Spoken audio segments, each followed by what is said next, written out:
there's still very, very little room for a shifter. And I'm staring at dinosaur crotch. And this whole drivetrain would go. Hey, Aaron, afterward, dance off at the end of this video. Sure. Yes.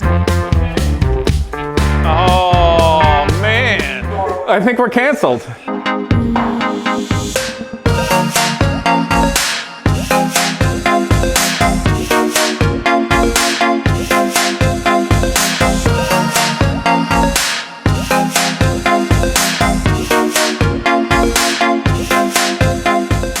What's up, people? We're gonna work on the King Zero. I'm distracted because Aaron is he's having a great time at the end of the day. We're all having a good time. It's completely absurd, and that's what happens here at Genius Garage and Casey's YouTube channel. So, well, I don't know how I'm supposed to take life or myself seriously right now. Maybe I'll break down in a dance later. Okay, hey Aaron, afterward, dance off at the end of this video. Sure. Yes. I don't care, I'm gonna try. So anyway, people, the mighty BMW M70 V12 is here in this chassis that was once more or less part of a Boxster, is now less part of a Boxster. Anyway, so Peyton and I have been working on it. Peyton is doing the camera right now, and just gonna go over the progress here because this took quite a bit of time. Currently, we have ordered a radiator, a fuel cell, a battery thing for it, and steering crap. So I'm gonna go over, you guys, how we're gonna build that and basically what the step is, because next week's video is going to be, frankly, a lot cooler because we're going to start putting big stuff in. So anyway, you can see here, so here's the BMW engine. You can see the mounting plate here, the adapter plate that goes to the Porsche transaxle here. Actually bolts in really nice, got a special flywheel, and it also still uses the stock BMW starter, which is not bolted in right now, but goes right there. The freaky thing about that is, when you build something like this, you kind of have to start where, you know, I think this will work, and then you just get there in the ballpark. But one of the really nice things, if you want to look straight down here, this big node, this big bulkhead right here that has been cut off there, used to be the biggest bulkhead of the Porsche chassis, because the flat six would fit in this area behind there. And then, of course, it had all the sheet metal surrounding the motor, so you never see your Porsche engine, and it makes it really hard to work on. So all of that had to go. But basically, the basic structure is all in here, and we also removed the stuff here between the McPherson strut towers. Now, I have to point something out for everybody that wants to comment right now. There is a lot of structure left to add on this car in many ways, so just bear with us and see what we do first before you comment that it sucks. But anyway, so you got this big bulkhead here, which we were able to cap off. It has good structure on the inside. And the simplest way to mount the engine was, here are the cast aluminum mounts for the BMW V12 engine. These are the stock ones. It has a nice flat spot where you can put one bolt hole through. Now these are polyurethane transmission mounts available at virtually any auto parts store in America for mounting like your muscle car transmission. But they work great in this circumstance because you can run one bolt through it right there. You can move it around too. There's 3 different bolt holes, and you got a nice flat mount here. So what we did is we took this 1.5" diameter square steel tubing and initially welded that in place with studs that went all the way through. So when you put your engine in, you can locate the mounts right on the studs. So it's located, it's sitting on it nicely, and you can obviously screw that down. Now, the other thing for everybody that's going to say, I know we don't have washers on this yet. It's just holding it together for the sake of mock-up, people. Save your keyboard typing for when we actually do something stupid, because that's sure to come. And then the simplest way to get the structure we needed, so it didn't flex vertically, if you come back here and look at it from behind, you can see that we welded in this sheet metal 14 gauge steel here, which creates the, you know, the flexing for up and down, makes this very strong. So it's welded along here, here, and of course on the side of the tube. So basically gusseting this tube. And then just to add a bit more of that, we also finned it to the front and finned it here. So this thing is really rigid. It sends, you know, the load up into the outside skin where the most strength is. And this is more than adequate for what we need to do up here. Mostly the weight of the BMW engine, the bouncing and the up and down is what we wanted to take care of. The torsion is not going to be a factor because this is welded right here. And then for flexing going forwards and back, that's why we added these. However, it's not overly important to have these do all of the work. As an example, the transmission or the transaxle mounts back here, if you want to come down here and look, and this is still a bit dirty, we haven't cleaned it. This bolts to the transaxle here. This is a piece of steel here, and it goes into the bottom of this mount here. Now these we're going to fill with polyurethane. We're going to drill them out. These are the hydraulic Porsche mounts, and we can fill them with polyurethane and bake them, and they'll be a really rigid mount. But the thing is, even though those are rigid, that's only supposed to hold this transaxle and the weight of the motor in terms of up and down, and also torsion left and right. What it doesn't do is forwards and back, because this is very flexible. So as a note, for all intents and purposes right now, if there was to be a big wreck or massive deceleration or acceleration forces, the only thing really keeping this giant lug of a drivetrain from going forwards or backwards are these mounts here, which are relatively anemic. And truth be told, if we were to get into a big wreck or a front end collision, there's a high likelihood that these aluminum mounts would break and this whole drivetrain would go into the cabin, and that's no fun. And even if we're going to put structure here, you still don't want that breaking loose. So what I am going to do for a bit of safety is from this node here, I'm going to probably run tie rod ends, big ones, and mount them into this plate here or here to the top of the transaxle so that the engine is still able to rock a little bit if need be, vibrate, move, but not forwards or backwards. So that'll create just more safety, just better rigidity, great mounting of this motor, but still isolating the chassis a bit from vibration, making it a little bit more pleasant. So as another note, you can see we left some of the floor structure of the Boxster here. Obviously, we had to cut out where the transmission tunnel, even though it's not really a transmission tunnel, but the tunnel was. You can see this piece of flat steel that we added here and welded in. And then these two areas here were creating a nice sort of triangulation X-bend that got cut out also. So we continued the box section here with this sheet metal, which is quite strong. The other aspect that I want to point out is you can see effectively what I'm going to call the frame rails here and here, which continues on, and there's a box section here, which is more of a frame rail. Now, the reason this is all cut out is because we actually want to bring air from underneath the car to the radiator. We're going to do a central mounted radiator, much like the Omega car, which we're going to get to in a minute. So that's why we wanted this to be open. So what we did is, for this box section that's underneath here, and do you think you can look underneath and maybe see that a little bit? I'll see if I can. This box section here adds a lot of strength. You can see that we blended into this round tube. Now, the reason we did that, instead of just cutting this all out, I mean, we could cut it out, make a flat floor and do all that, but this is a really nice sophisticated box section that blends seamlessly up into the structure that we need for the front subframe. So by taking this round tubing and bringing it back to a node here and creating this triangulated area as well as your lateral tube, this was about the best way that we could, shall we say, integrate what was left of a stock design and in no way meant to be this to make it quite strong. And as silly as it seems, when you walk on it, you can immediately see how strong that is. And as we were attaching things, when you like stand on a point and flex it, you can see how you can actually watch the chassis flex and move. So as we added tubes and we changed things, then you can kind of do the simulation in your mind. If the chassis flexes this way, how do we get rid of that? If there's something in this way, and you just think of the different axes and how you can best triangulate things to create a worthwhile structure. And then also in doing that, how can you best execute it in terms of welding? Peyton's been welding on this basically exclusively, and he's doing quite a good job with the MIG welder. And the MIG welder we're using is not really any different than you could use at home. It plugs into a 110 outlet, and we're using a gas MIG with a solid core.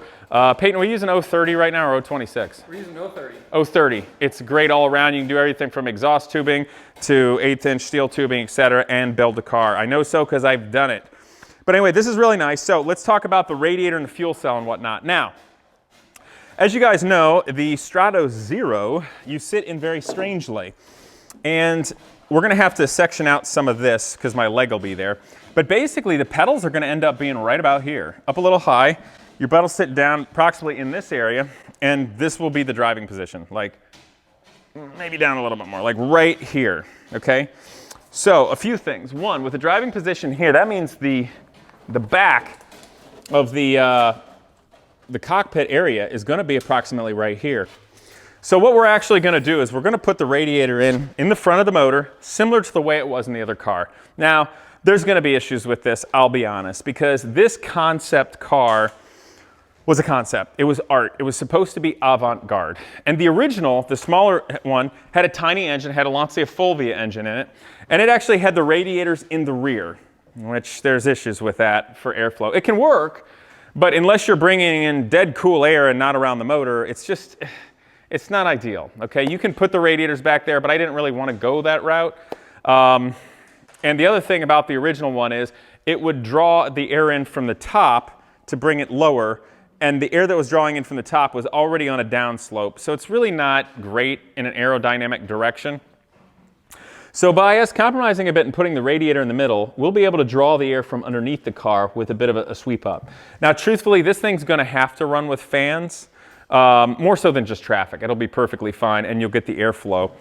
But we're also going to have to create a pan underneath this car so that when it's traveling through the air, it creates a lower pressure here and also helps draw the air from down below. And it'll have a little bit of an air dam or lip in the middle of the car.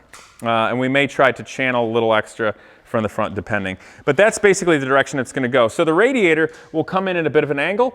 Fortunately, that you can call places like Jegs and Summit and get aluminum radiators in universal sizes on the cheap from all the muscle car and hot rod building going on in America. So the radiator we got, it's typical for you might use for a small block Chevy. Obviously a small block Chevy in different horsepower builds is going to build a similar amount, if not more heat than our BMW V12 is, so it's going to work perfectly fine. Also, the BMW V12 has water going out one side and the other side, so it works really well for doing the triple pass radiator like we're going to utilize. And also the radiator will be in, so we'll be able to use the radiator cap very normal and then use a recirc tank. Now the one thing that's a little funky, obviously you think you want to put that right in the middle. However, there's only so many places on here for a fuel cell. One of them being is, do you have any room up here? I don't like that. It's up high. It's a high center of gravity. And that's also up where you want the hot air to flow out. So what we've actually decided, since this car is kind of ridiculous and you're probably not going to go doing cannonball runs on it and going really, really, really far, we're going to put a smaller tank in on the right side. Reason being, it's going to be left-hand drive. So theoretically, if you're going to track it where most road race tracks go clockwise, you want to get it balanced, if not, maybe a touch of weight to the right. So we're going to offset the radiator slightly, about 6 inches to the left, and that gives us enough room to put in a nice fuel cell right here. I think it does. Where's the measuring tape? I suddenly got a horrible idea in my head right now that it's not going to fit, Peyton. We already did this. Yeah, I know we did this, but like, everybody screws up. Was it 18 inches long? 18 inches long, 12 inches That'll fit. wide. Yeah, that'll fit. So it's 12 inches wide. Yeah, I remember that. It clears the alternator, everything here. About 12 inches high, you guys. And that's something that's very common to get. It's only, was it 12 gallons?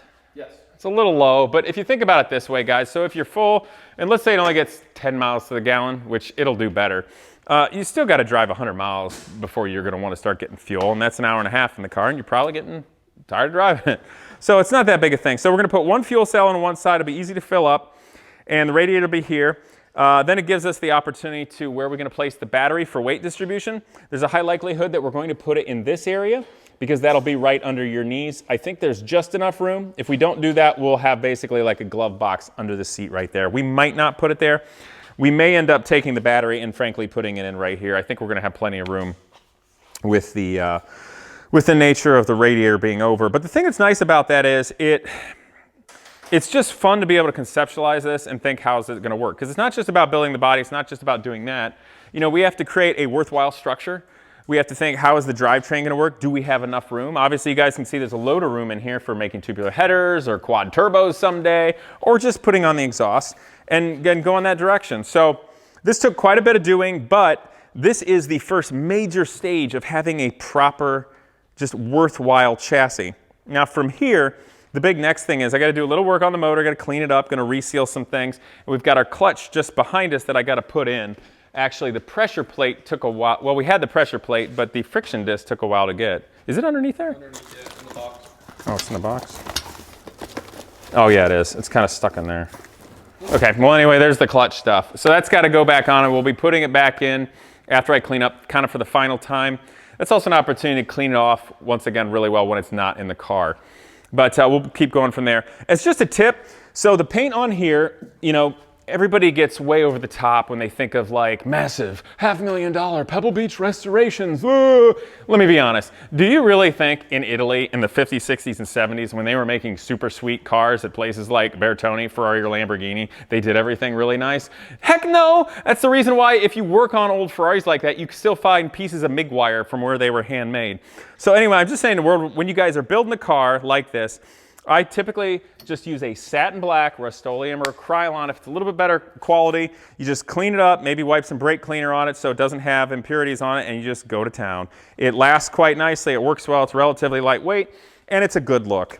Of course, if you're doing a race car, something like that, where you want to be really careful about cracks, if you have any concern about that, a lighter color is better, maybe machine tool gray, but that's sort of my tip. You don't have to go over the top on sort of the inside stuff. So just a rattle can, and it looks really well. And I'm telling you guys this not because I want you to think that this isn't a good build or something, but because I wanted to inspire you to realize that you potentially have the capability to go make something great. And I think that's pretty important. But I'm excited about what's going on. I think I did mention that the McPherson struts here, the towers, we're actually going to need to lower this tower in relation to the frame rail. So all this is going to be cut off, and we're going to make a new tower, probably space frame going to it. And the reason being is to get this as low as we need it to be, the car is too low. Like the chassis is too low to the ground, and we're reaching the maximum limit of the suspension travel, and you get into some weird extreme geometries of the suspension. So we're going to be losing travel, which won't really matter because this is going to be a very exotic, racy kind of car that just, it's like, you know, okay for the street. So it doesn't need tons of travel. But the relationship from the frame rails and the suspension to the top of the McPherson will change. It'll actually shrink by probably about 2 inches, inch and a half. And the other reason for that is because the bodywork over here over the wheel will be approximately right here. And this is going to swoop up just a little bit. And the actual window or the windshield, the front of the car, will go right over this. This area here, and it'll be covered with a little bit of padding and vinyl and stuff, will be visible through the windshield. So this will all be padded, and this will all be the seating area where you sit. Because if you look at it, even when we cut out some of this structure and build more structure back there so my leg can be over, and even when my feet can sit a little bit lower, there's still very, very little room for a shifter and a tiny steering wheel when you're sitting here. I'm looking at that distance again, Peyton, making sure we're going to be all right. So there's very, very little room, just throwing that out there. So this thing's going to be very extreme, very racy. It's going to be lightweight. It's going to be nasty. It's going to sound amazing. And I hope you guys are excited about it. I'll be getting back to some of the drawings, but as a note, relating to the original Bertone concept, it's going to be very, very similar to that, obviously scaled up a little bit. I want to keep as just a tribute to the design, but it's not going to be a replica of it, okay? This is going to be a continuation of my dream, like if I was going to produce something inspired by that, but it's going to be very close. So for everybody that adores that design, you're going to love this car, but there's going to be a little bit of aerodynamic improvements to it, which will be somewhat period correct in regard to the nose of it underneath. So that basically the thing doesn't act like a giant airplane wing and start lifting out the ground at triple-digit speeds. And just a little bit of something going on at the rear end. So I think you guys are going to really enjoy that. Comment below with maybe what color you think it should be painted, or if it should have any kind of stripes or different kinds of designs, as well as the interior, how you'd like to see it. That'd be really fun. Also, where's Aaron? How am I supposed to have a dance-off, man, if you're just chilling in the Lycan? What? You are in the Lycan. This is a Lycan. Ridiculous, and we're gonna cut it because this is a hilarious place. And it was so funny, I had to lay down and like recollect myself and relax. And then I opened my eyes, and this is nobody's fault but my own, and I'm staring at dinosaur crotch. Like that's just not natural. Okay, so anyway, I don't know how to end this any other way than Aaron, let's have a dance off. Why are we doing this? Yeah, wait, how do we? Oh, we need like, I'll put in music that's not copyrighted. Is this like a runway? Yeah, so. What was that show in the 70s where everybody danced? You know what I'm talking about? It was like a contest? This is going to shock you. None of us were alive in the 70s. Okay, whatever. All right. All right, wait, you gonna do your thing? You got to run up here and all right, you started this. Oh, he's got to. Oh, man.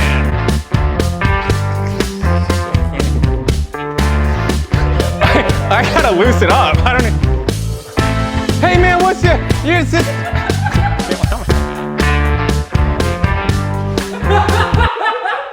Casey's turn. Drop it like How am I even supposed to?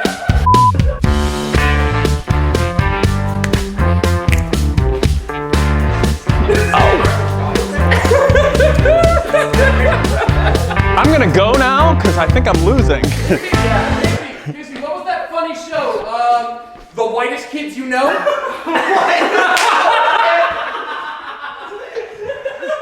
That's it. We're done. Bye, guys. Sign it out. I think we're canceled. Aaron, are we canceled? Not yet. Okay. I say we're dead till we're dead. Yeah. Wait, is that good? Oh man. I should probably think these episodes through more before we do them. This is easily one of the dumbest things that's happened in here. This is good and you know it. We're all Wait, come here. The only reason you're saying it's dumb is because you can't dance. That's Accurate. That's 100% true. 100% true. Everyone is very tired. It's been a long day. At I the am garage, tired. if I can you drink. guys could not I almost said tell. I can drink better. I meant I could dance better. Casey needs a drink. I gotta go. Oh Lord. Sign him out, Casey. Bye.